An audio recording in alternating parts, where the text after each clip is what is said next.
Today's lesson is going to be on how to model and measure volume. Volume is the amount of space an object takes up, or how big something is. When working with volume, we can compare sizes of objects. For instance, the blue box is taller and wider than the red box, but both have the same depth. Obviously, looking at it, the blue box is bigger than the red box, so it has a greater volume. Now, volume isn't always so straightforward. Let's look at another example where it's different. In this example, the green prism is longer than the yellow prism, but the yellow prism is taller, and they both look to be about the same depth. So, how can you figure out which prism actually has the greater volume? We can use cubes to model the volume of the prisms.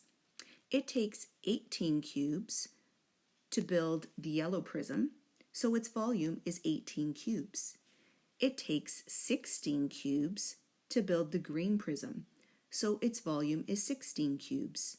18 is greater than 16, so the yellow prism has the greater volume. You can't always tell the volume of an object by its shape.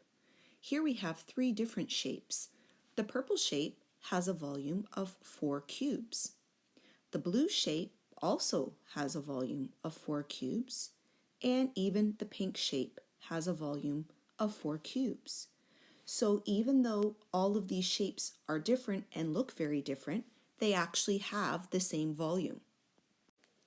When looking at an object and trying to determine its volume, some of you might be wondering how to do that because it looks a little hard to figure out sometimes with the depth and the width and the height. So if we sort of take a look at the shape and deconstruct it, it makes it a little easier. I would say start at the bottom and see how many cubes do you have going across? Well, we have 4. Then look at the side or the depth and see how many cubes do we have going that way?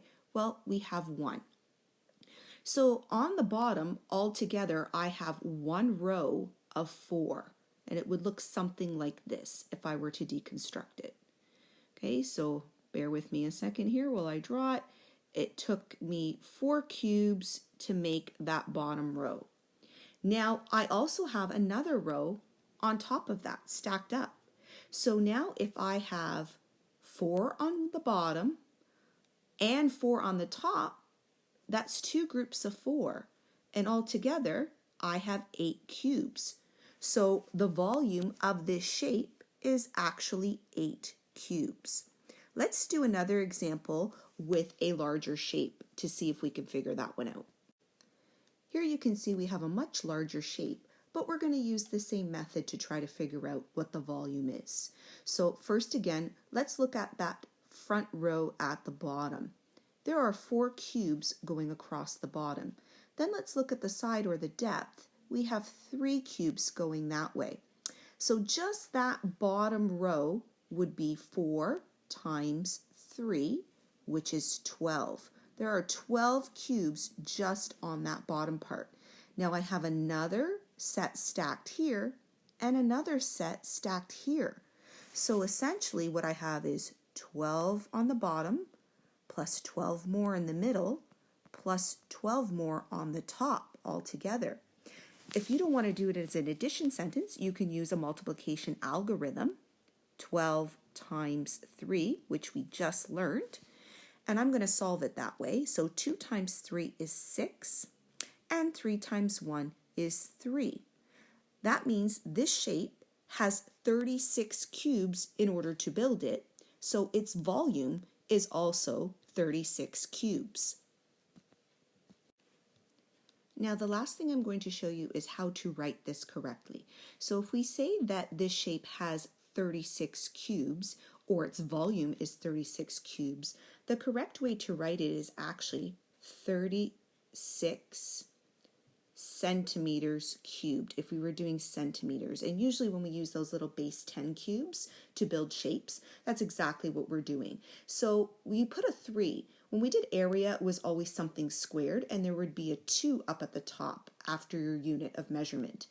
In volume, we put a 3 at the top to show that it is volume and not just a flat shape as an area. It is the whole capacity of the shape that it's taking up. Now let's take everything we've learned and put it together in this final shape. So again, we need to find the volume. So we're going to look at how many cubes we have here. We have 4. And how many cubes are going that way in the depth? We have 2. We know that 4 times 2 equals 8. So we have 8 cubes on the bottom.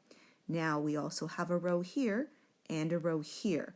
So I'm going to do it as 8 times 3 because I actually have 3 rows of those groups of 8. And I know that 8 times 3 is 24. So the volume of this shape is 24 cubes, and I'm going to write it as 24 centimeters cubed. I hope this exercise has helped you learn a little more about modeling and measuring volume.